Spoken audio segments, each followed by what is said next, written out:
Olá, queridos irmãos, estamos iniciando mais um programa Janela Aberta, aqui pela nossa TV Nazaré, e hoje nós iremos falar sobre a missão da igreja no mundo, evangelizar como estilo de vida. É um tema importante sobre a missão da igreja no mundo, que é a evangelização. Então, caros telespectadores, estamos recebendo aqui nesta noite a nossa convidada, a irmã Rosiane Barbosa, que é a irmã Paulina, que está fazendo um doutorado sobre esse tema da evangelização. Então, irmã, boa noite, irmã Rosiane, boa noite, seja bem-vinda ao Janela Aberta. Boa noite, Padre Theo. Para mim é uma alegria poder estar aqui e compartilhar um pouquinho, né, dessa experiência de estudar a evangelização. Eu estou fazendo o caminho inverso, né, de evangelizar, né, dessa experiência de ser evangelizadora e agora aprofundar essa missão assim tão cara e tão desafiadora que é a evangelização para a nossa igreja, né? Como foi que ele despertou esse tema de estudar justamente a evangelização na igreja? Porque uma pesquisa, ela sempre toca um pouco a gente no coração, né? Por que a senhora quis pesquisar sobre isso? Olha,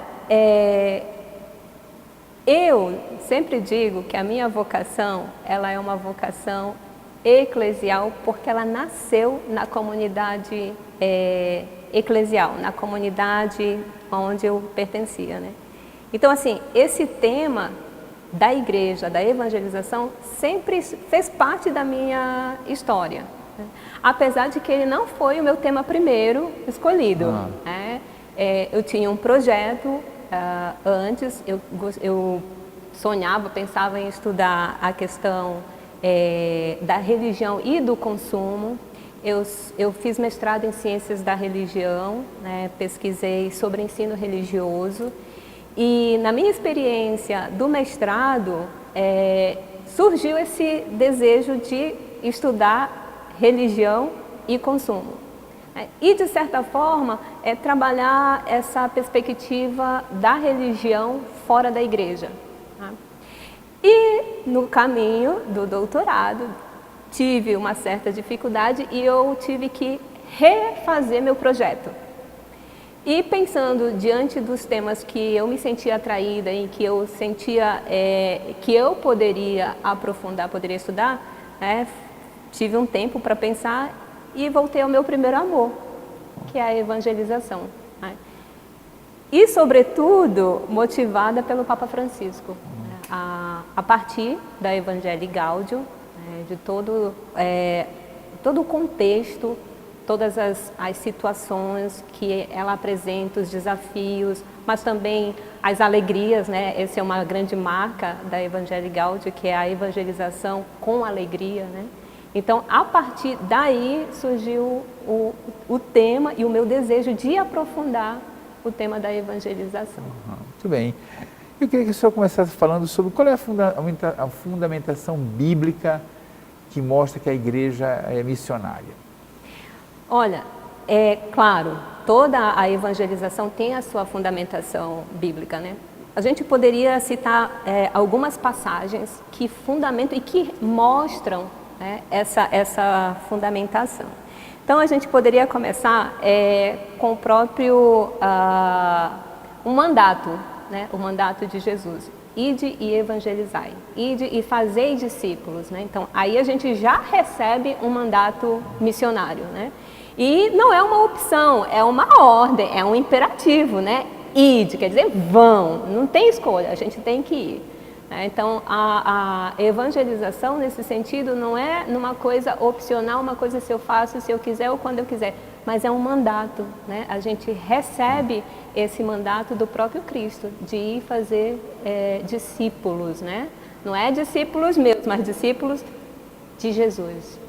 Então, essa é a principal e a primeira fundamentação. Depois a gente tem outras passagens, a gente tem vós sois o sal da terra e a luz do mundo, né? O que o evangelizador é na sociedade, senão ser este sal da terra, ser a luz do mundo, ser fermento, né? Outra passagem que o Evangelho diz, ser fermento de transformação, ser fermento na massa. Na massa, hoje a gente pode aplicar na massa da sociedade, né? Como a gente costuma dizer, a massa e ser fermento nessa situação.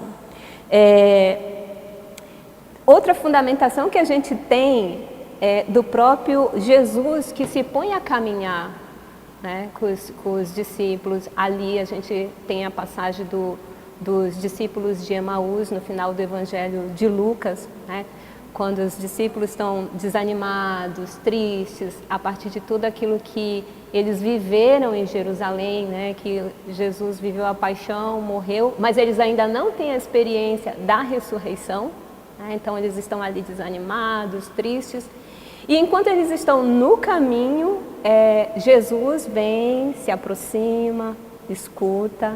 Essa é uma atitude importante do evangelizador. Escuta o que eles estão falando, escuta a experiência deles, aquilo que eles estão sentindo e vivendo. E a partir dali ele diz assim, mas o Cristo não deveria, né, sofrer. Começa a fazer uma releitura dos acontecimentos que eles viram, que eles testemunharam, né? E a partir daí, diz o próprio texto, né, os olhos se abriram, quer dizer, eles percebem que aquele que está caminhando com eles é o próprio Cristo, né? Essa é a atitude do evangelizador, né? Primeiro escutar, caminhar juntos, falar das Escrituras, falar do Cristo, né? Para poder realmente fazer com que o evangelizado faça o encontro com Cristo, né? Que os olhos se abram e encontrem Cristo. Agora, há uma passagem no São Paulo que eu gosto muito, que mostra que a gente, na verdade, que você colocou na sua pesquisa, que não é uma coisa que a gente faz, a gente é evangelizado. Ai de mim se não evangelizar. Isso não mostra que que quando a gente se depara com Cristo, a gente acaba... É uma coisa que toma a pessoa de um jeito que ela é um evangelizador. Ela não é uma coisa que ela faz, ela é um evangelizador, não é isso? Isso. Essa experiência de Paulo é muito interessante, né? Porque a partir do encontro no caminho de Damasco, né? A partir do encontro com Jesus, ele encontra o Jesus ressuscitado, né? A vida dele também muda, a vida dele não é mais a mesma. Né? E ele assume isso de uma forma tão radical, né? Encarnado na própria, como diz, carne mesmo, né? Na própria pessoa dele, que isso ele não consegue mais se ver no mundo, né? Sem ser evangelizador, sem ser esse anunciador de Cristo, né? Eu fico pensando assim, já pensou, Padre Theo, se todos nós cristãos, todos nós católicos, assumíssemos a evangelização com esse espírito, né? A partir desse encontro, se nós realmente fizemos um encontro com Jesus Cristo, né? No nosso caminho, o caminho de Paulo foi indo para Damasco. Qual é o nosso caminho? Aonde foi que nós encontramos ou onde a gente continua encontrando, porque a experiência do Cristo ela é viva, ela é dinâmica, ela se faz hoje, né? Aconteceu em algum momento numa experiência da nossa vida, sim, mas ela não é estática, ela não fica no passado, né? Ela se repete, ela se atualiza no hoje, no presente, né? E Paulo assume isso com uma radicalidade muito grande, né? Ele não se enxerga, ele não se vê de uma outra forma senão anunciando, evangelizando, né? E aí a gente entende o ai de mim, quer dizer, se não me é opcional, se é algo que eu faço porque não é algo que eu quis fazer, mas eu recebi isso como um dom, como um mandato, né? Eu não tenho mais uma outra opção senão fazer isso, né? E assim Paulo se entende no mundo, né? E isso é tão forte nele, tão forte, que ele se tornou um modelo de evangelizador, né? Eu tinha um professor que ele dizia assim que depois de Paulo tudo foi repetição, porque Paulo foi muito genial na forma de evangelizar, nos métodos, né? na sua própria teologia. A gente sempre volta, quando tem alguma referência, a gente sempre volta à experiência de São Paulo, né? Paulo, ele é esse modelo, ele é um paradigma, né? Então, assim, e tudo isso a partir do encontro com Jesus ressuscitado no caminho de Damasco, né? Então todos nós temos esse... Então ser evangelizar é algo que nós somos, não algo que fazemos, é isso? Isso. O fazer, ele é consequência do ser. Né? Primeiro nós somos evangelizadores, né? por esse dom que recebemos pelo mandato de pelo Jesus. encontro que a gente tem que ter. Nós somos a gente primeiro precisa ser evangelizado, né? Exatamente, a gente precisa fazer o encontro, né, com Jesus. A gente precisa ter essa experiência pessoal, né? Porque a nossa religião não prega uma filosofia, não prega uma ideologia, mas ela fala de uma pessoa. Né? Então a gente tem que fazer esse encontro com essa pessoa, deixar essa pessoa entrar e fazer parte da nossa vida. Né? Por isso a evangelização não é algo que a gente faz. O nosso fazer é consequência. A caridade, o anúncio do evangelho, ele vem em primeiro lugar, né, por causa deste encontro que a gente tem que fazer. Aí vai perguntar, mas como? Né? Para cada pessoa, o seu encontro com Jesus Cristo é único. Né? Ele pode se dar na igreja, ele pode acontecer no seu trabalho, ele pode acontecer, enfim, em várias dimensões e contexto da sua vida que é diferente. A sua experiência é uma, a minha é outra, né? E assim, cada um tem que fazer esse encontro a partir da sua realidade, né? A partir do contexto em que vive. Não tem uma fórmula, né? Se faz isso que você vai encontrar Jesus Cristo. Não tem uma fórmula. Mas tem a partir dessa vontade, desse abrir-se, desse querer encontrar Jesus, encontrar-se com Jesus e deixar que Ele te encontre, né? Porque, como diz Paulo, nós fomos conquistados por Ele primeiro, né? Ele veio ao nosso encontro, Ele nos chamou. Então, a iniciativa é dele, não nossa. A nossa é como a gente fala que a fé é uma resposta, né? Porque o chamado, a pergunta é de Deus, né? Vem. Então, a gente responde a Ele na nossa vida, na nossa realidade, né? Enfim, e cada um tem o seu modo, o seu dia, a sua hora, o seu tempo, o seu kairós, né? Muito bem, estou entrevistando aqui a irmã Rosiane Barbosa, a irmã Paulina. Ela está falando para nós sobre a missão da igreja no mundo, evangelizar como estilo de vida. A gente vai para o nosso primeiro apoio cultural e voltamos daqui a pouquinho, tá bom? TV Nazaré, Amazônia, falando para a Amazônia. Estamos voltando com o nosso programa Janela Aberta aqui pela nossa TV Nazaré, hoje falando sobre a missão da igreja no mundo, evangelizar como estilo de vida. Quem está nos ajudando a meditar sobre esse tema é a irmã Rosiane Barbosa, que é a irmã Paulina, que está estudando sobre esse tema, fazendo um doutorado sobre esse assunto. Eu assisti também a uma palestra dela lá na Paróquia Santíssima Trindade, gostei muito quando ela falou sobre os discípulos de Emaús. Achei bonito quando a senhora tocou no assunto de que Jesus caminhava com eles, porque evangelizar também é caminhar junto, não é, irmã? Não tem um aspecto de caminhar junto com as pessoas que a gente evangeliza? Com certeza. Porque parece que eu estou te ensinando, né? Não, a gente caminha junto com as pessoas, não é isso? Porque ao mesmo tempo a gente aprende, né? É interessante que também o compartilhar a experiência, né? Porque a evangelização é você ajudar o outro a fazer essa experiência com Jesus. Mas ao mesmo tempo que você é uma mediação, né? Porque nós somos tipo os facilitadores, essa é a palavra, né? Para essa experiência.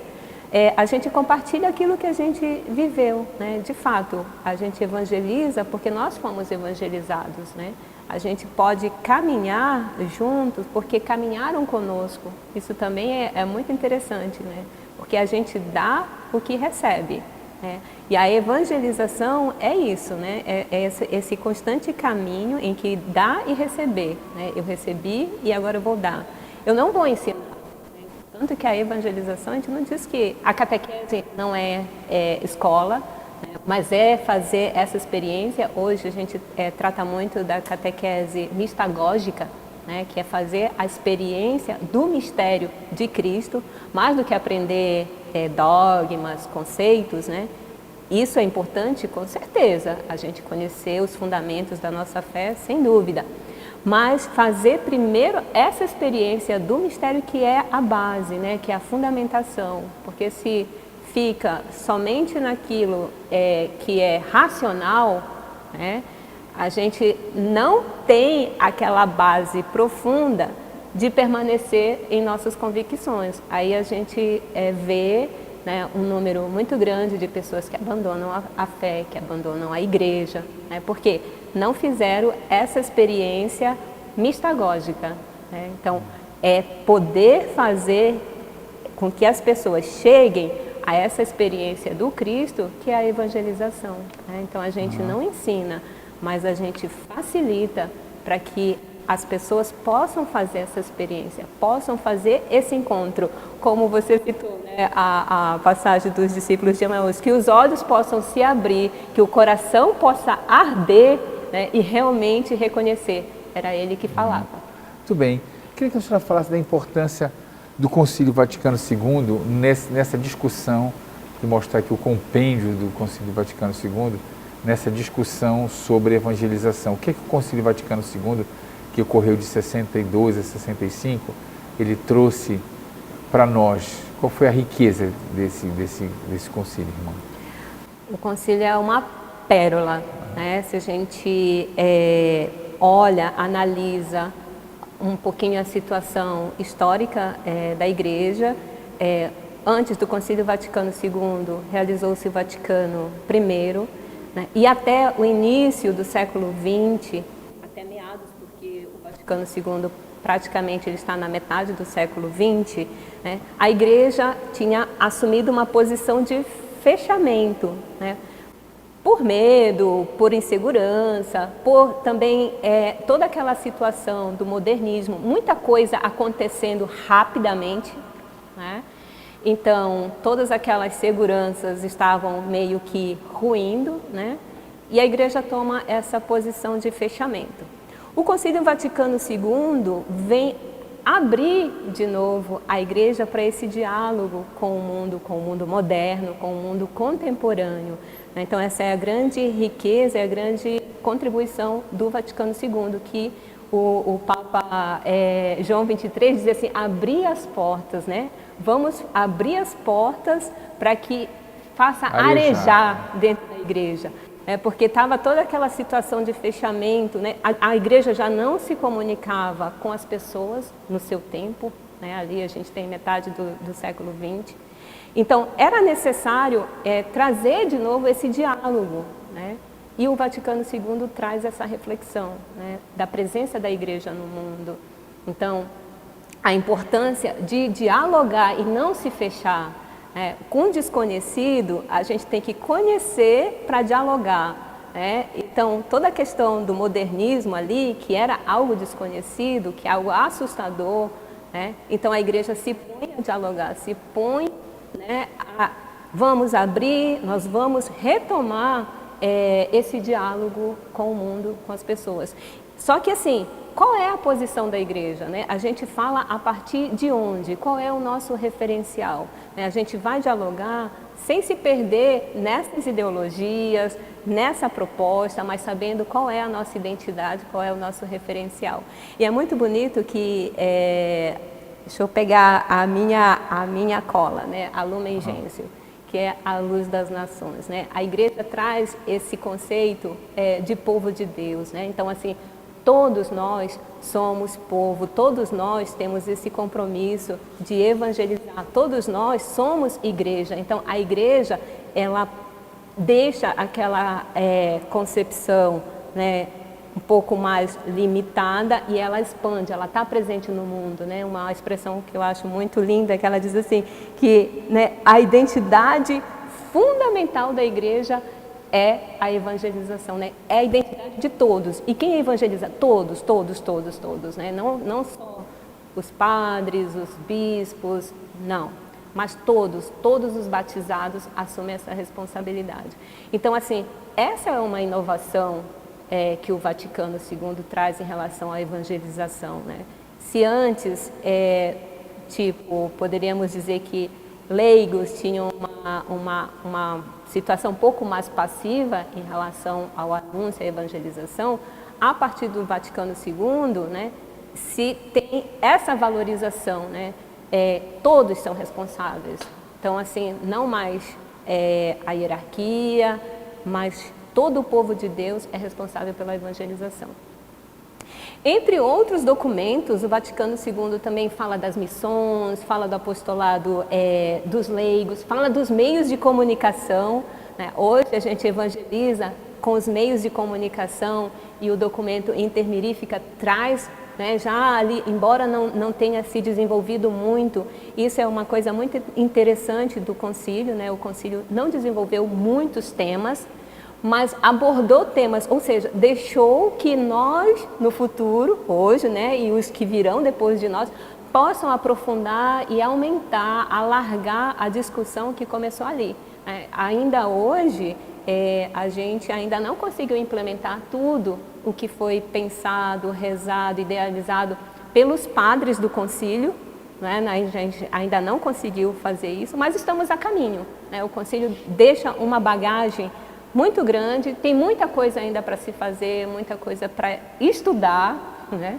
Em vários temas, em várias áreas do concílio, a gente tem assim, uma riqueza muito grande desse concílio. Às vezes as pessoas perguntam assim, será que vai ter um concílio Vaticano III, outro concílio? Acho que a gente ainda não conseguiu implementar tudo que está ali. Segundo, né? Precisa colocar em prática muita coisa ainda que está ali. Tá certo. Ele tem um documento que é o Apostolica Actuositatem, fala da ação dos leigos no mundo também, isso aí. Isso, ele fala da importância da ação. É um documento que fala de evangelização também? Com certeza. E, sobretudo, enfatizando o papel do leigo. Do leigo. O papel, eu costumo dizer assim, que o leigo, e eu acho muito bonito isso, ele é a extensão, né, da igreja no mundo. A capilaridade. Isso mesmo, essa expressão é perfeita. Se a gente pode fazer uma evangelização capilar, é porque os leigos facilitam isso, possibilitam isso. Né? Onde a igreja hierárquica, ou mesmo, né, ela não consegue chegar, os leigos chegam. Daí é muito interessante o testemunho, né? Porque assim, eu sinto que muitas vezes nós católicos somos um pouquinho tíbios, né? Tímidos de falar, a gente, em relação aos nossos irmãos protestantes, eles falam, e qualquer lugar, a qualquer tempo, né? Em qualquer momento, eles não têm a timidez, medo de evangelizar, de pregar, de falar do reino, de falar da palavra, né, de anunciar.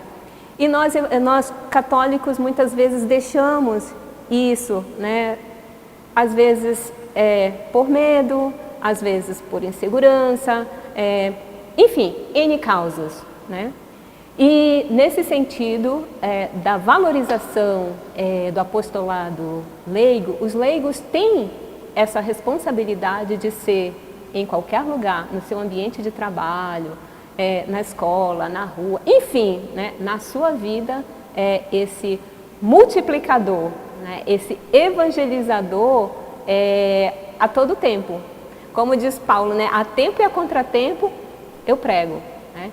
Então, assim, o Vaticano II traz, né, essa reflexão da importância e da valorização do papel do leigo na evangelização e na igreja. Né? Então a gente sabe que a base, né, que realmente faz a igreja acontecer é esse trabalho, essa capilaridade. Eu gostei muito dessa expressão, né? Eu adorei essa expressão, que o leigo permite na igreja.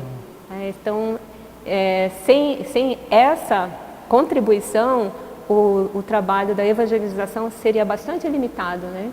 E ainda mais hoje, numa realidade de secularização e até de secularismo, né? Que é essa rejeição realmente pela igreja, pela religião. Né? Hoje, sem o papel do leigo numa sociedade secularizada, dificilmente a gente conseguiria evangelizar. E a senhora está trabalhando na sua tese essa questão da secularização também, né? Da secularização, onde a igreja, se a gente pega a história da igreja, a igreja já foi a voz predominante na sociedade, né? Onde ela dizia e se obedecia em todos os contextos. Hoje a gente não vive mais essa realidade. A igreja, numa sociedade plural, numa sociedade secularizada, ela é uma voz, né, entre várias outras. Né? Então, hoje, a igreja dialoga com essa sociedade e ela mostra que ela tem uma voz, né, ela tem uma mensagem, ela tem um anúncio, né, embora muitas vezes instâncias dessa sociedade busquem rejeitar isso, tente calar essa voz, né, mas a gente sabe que a igreja é uma voz potente, poderosa, forte, né, nessa sociedade que muitas vezes tenta rejeitá-la. Muito bem. A gente vai para mais um apoio cultural e voltamos daqui a pouquinho, tá bom? TV Nazaré, Amazônia falando para a Amazônia. Estamos voltando com o nosso programa Janela Aberta aqui pela nossa TV Nazaré. Hoje recebendo nossa convidada especial, a irmã Rosiane Barbosa, que é a irmã Paulina, que está nos ajudando a refletir sobre a missão da igreja no mundo, evangelizar como estilo de vida. Eu já vou começar perguntando para ela sobre a importância desse documento aqui, Evangelho Enunciandi, que foi um documento que estourou quando surgiu logo, né, em 76, não é isso, irmã? Esse documento. 75. 75, né? Isso. Qual a importância desse documento, irmã? Essa exortação do Papa Paulo VI, né, ela surge 10 anos após o término do Concílio Vaticano II. E o Concílio Vaticano II, ele não trabalhou especificamente o tema da evangelização, ele trabalhou o tema da missão, né, que é o decreto Ad Gentes. Mas isso não significa que a evangelização como tema não estivesse presente, ela perpassa os documentos, esse é o foco, né? Ela perpassa todos os documentos. E a Evangelii Nunciandi traz esse aspecto, ela trabalha especificamente e só o tema da evangelização, né? 10 anos depois do encerramento do concílio. E é interessante que é um ano jubilar, 75 é um ano santo, né? E traz esse tema, a exortação trabalha quem é o evangelizador, o que é a evangelização, o conteúdo, as vias, né? Ou seja, a preocupação do Papa era dar essas linhas, né, para que a gente pudesse agir, né, como agir, né, o que fazer e saber o que está fazendo, né, no termos de evangelização. Então, esse é um documento base, todos os documentos que surgiram depois, como a Redemptoris Missio, a própria Evangelii Gaudium, elas estão baseadas, né, ela é um parâmetro, a Evangelii Nunciandi é um parâmetro para tudo o que vai se discutir, escrever e dizer sobre a evangelização, né, após ela. Muito bem. E depois do Evangelho Nunciandi, a gente não pode mais ficar se sentindo sem compromisso, né, irmão? Porque ela é um documento que a exortação é muito forte, né? Ela traz um aspecto muito de responsabilidade, compromisso, de corresponsabilidade de todos os âmbitos da igreja, não é isso? Isso, e é interessante que a proposta é trazer a evangelização para o tempo contemporâneo, né? Ali o Papa está falando para as pessoas em 1975, mas ela serve de parâmetros para nós falarmos hoje, né? No nosso tempo hoje, a partir dela, né? Esse conteúdo. E é interessante, porque tudo que a gente vai falar sobre evangelização, a gente vai falar a partir dela, mas atualizando, né? A evangelização, ela é uma realidade, o documento diz assim, que a evangelização é uma realidade complexa e dinâmica, e que é difícil de ser definida, né? Então, por ela ser uma realidade complexa e dinâmica, todo o tempo ela está mudando, né? Não o conteúdo da evangelização, que o conteúdo é Jesus Cristo, mas a forma de fazer, o como fazer, ou seja, as vias, né, os caminhos, os modos, as ações, né, elas vão mudar conforme o tempo, né, conforme a realidade em que a gente vive, o que a sociedade está vivendo, né, a igreja ela não está fora do mundo, ela está no mundo. Então, o que a sociedade está vivendo é que nem diz assim, chove lá fora, respinga aqui dentro. Então, assim, o que a sociedade vive nos atinge como igreja. Então, a gente também deve ter uma resposta e buscar olhar essa realidade da sociedade para a gente responder a ela a partir da nossa missão, a partir do conteúdo que nós temos, a partir, né, de Jesus Cristo. Muito bem. Depois da Evangelho Anunciante, bom, tivemos várias outras, né? Cristo Fidelis Laice, Redentores Missio, Redentores Mater, mas eu queria dar uma atenção especial para a nossa Evangelii Gaudium do nosso Papa Francisco, né? Aqui. É uma outra exortação apostólica, né? Isso. O que é que traz de novo o Evangelii Gaudium? Então, você está estudando tudo isso, né? Estou estudando, estou lendo, estou me aprofundando, estou tentando me apropriar desse pensamento, dessa reflexão, né, para também ajudar. Assim, um objetivo que eu tenho é poder ajudar a evangelização, ajudar a igreja a pensar a evangelização, né? E a Evangelii Gaudium, ela é uma pérola, né? Justamente por trazer o contexto em que nós vivemos hoje. Só um lembrete, né? Ela nasce após do sínodo, né? Após o sínodo, em 2012, a gente teve o sínodo ainda com o Papa Bento, Bento XVI, né? Só que assim, ela não é um resumo, né? Como o documento final, ela não é um resumo do sínodo, porque ela não se deteve só aquilo que foi discutido, a discussão do sínodo, né? Ela amplia, né? Que é uma característica do Papa Francisco, né? Ela traz outros temas um pouco mais ampliado. Como ele diz, que o desejo dele ali não é fazer uma análise sociológica, né? Embora precise dessa ferramenta, né, da sociologia para analisar a questão como vivemos em sociedade hoje, a crise que afeta a sociedade hoje, mas o objetivo dele é recolocar a igreja diante desses desafios, né? E como a gente vai evangelizar? Nós somos evangelizadores da alegria. Ela é muito bonita nesse sentido, assim, de como ela recoloca a evangelização, né, nessa perspectiva da igreja em saída, né? Não é mais uma igreja ali. E se a gente ligar com o Vaticano II, é o mesmo pensamento do Papa João XXIII, né? De abrir as janelas. Só que agora a gente abre as janelas e as portas e saímos, né? Vamos às periferias, vamos atrás das pessoas que não vêm à igreja, aquelas que foram evangelizadas e se distanciaram, aquelas que nunca ouviram falar. Então, assim, a gente tem um campo de missão bastante amplo, né? E tudo isso faz parte da nossa missão. Muito bem. E aqui a gente tem também Querida Amazônia, temos essas novas exortações apostólicas. Eu queria até lhe perguntar sobre isso. No seu tema, a senhora vai abordar essa evangelização na Amazônia?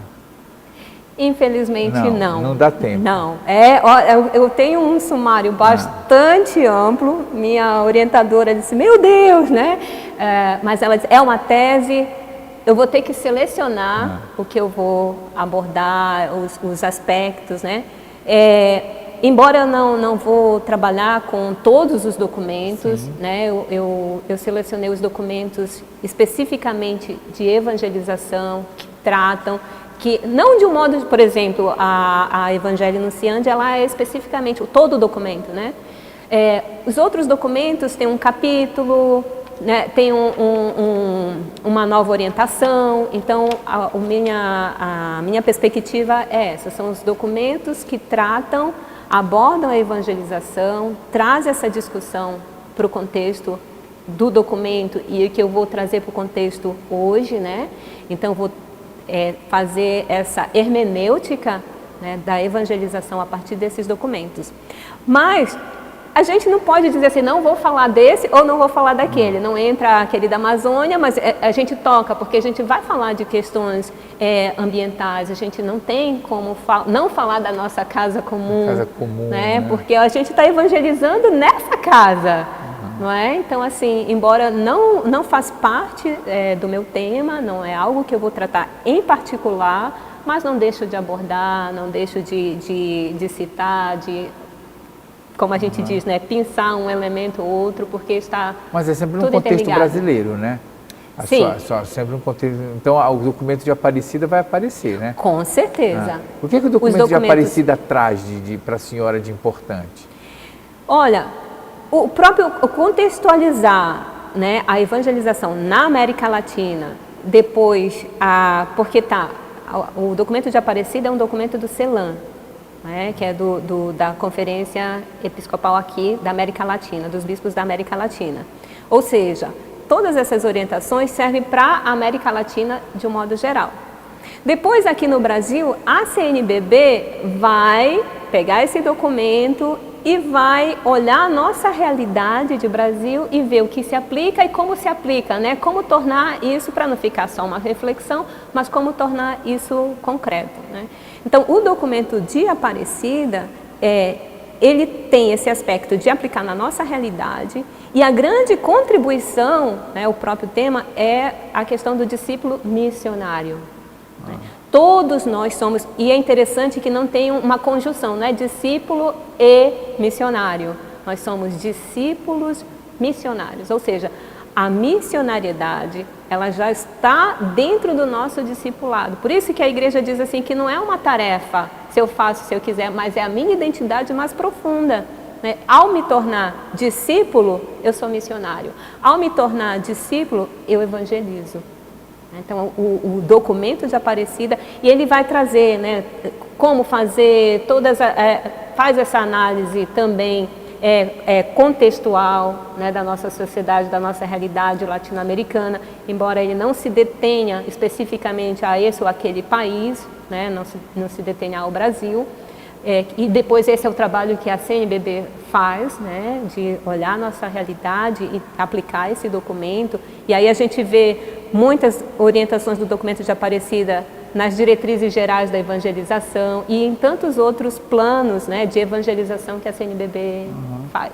Esse trabalho de missionariedade, irmã, a gente não pode começar já nas nossas catequeses? A senhora acha que essas discussões, a catequese já não poderia já ser um local de ensino sobre a missão? Com certeza, com certeza. Porque o próprio documento diz isso, né? Que as paróquias, elas são essas comunidades vivas missionárias, né? Assim, a gente deveria viver em constante espírito de missão.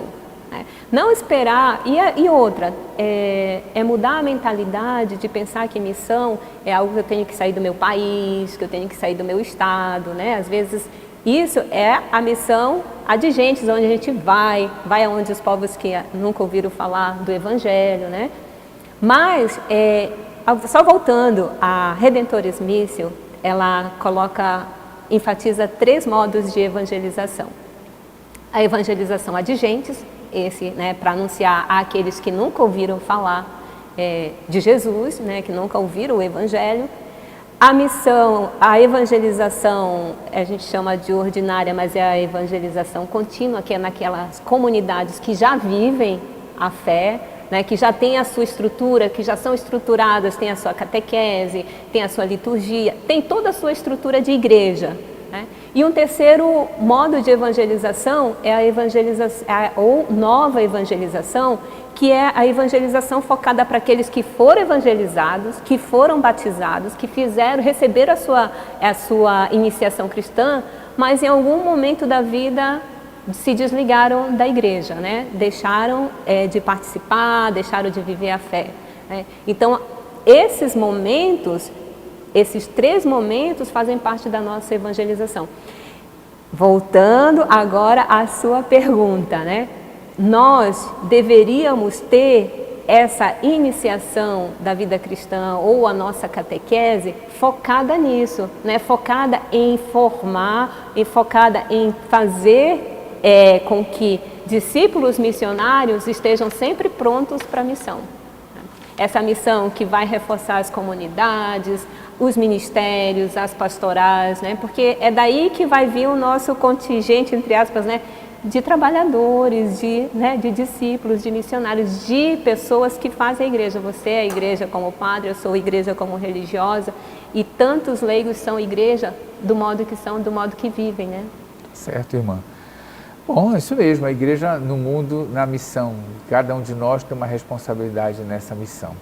Quero agradecer a presença da irmã Rosiane aqui, que participou do nosso Janela Aberta de hoje, falando sobre a missionariedade da igreja. Desejar sucesso no seu trabalho, na sua tese. Para quando é que vai defender? Eu tenho que entregar minha tese no final de 2026 e, se Deus quiser, em 2027, início de 2027, eu estou defendendo. 30 segundos para as suas considerações finais, irmã. Agradeço a oportunidade de estar aqui e falar sobre esse tema da evangelização, que é um tema assim tão importante para a igreja e para todos nós, né, que somos discípulos, missionários. A gente tem que ter esse coração ardente, esses olhos abertos, né, para a nossa realidade, aonde a gente pode anunciar e evangelizar. Tá certo. Sucesso mais uma vez no seu trabalho. E obrigado a você que nos acompanhou no programa de hoje. Até a próxima semana em mais um Janela Aberta. Até lá. Tchau, tchau.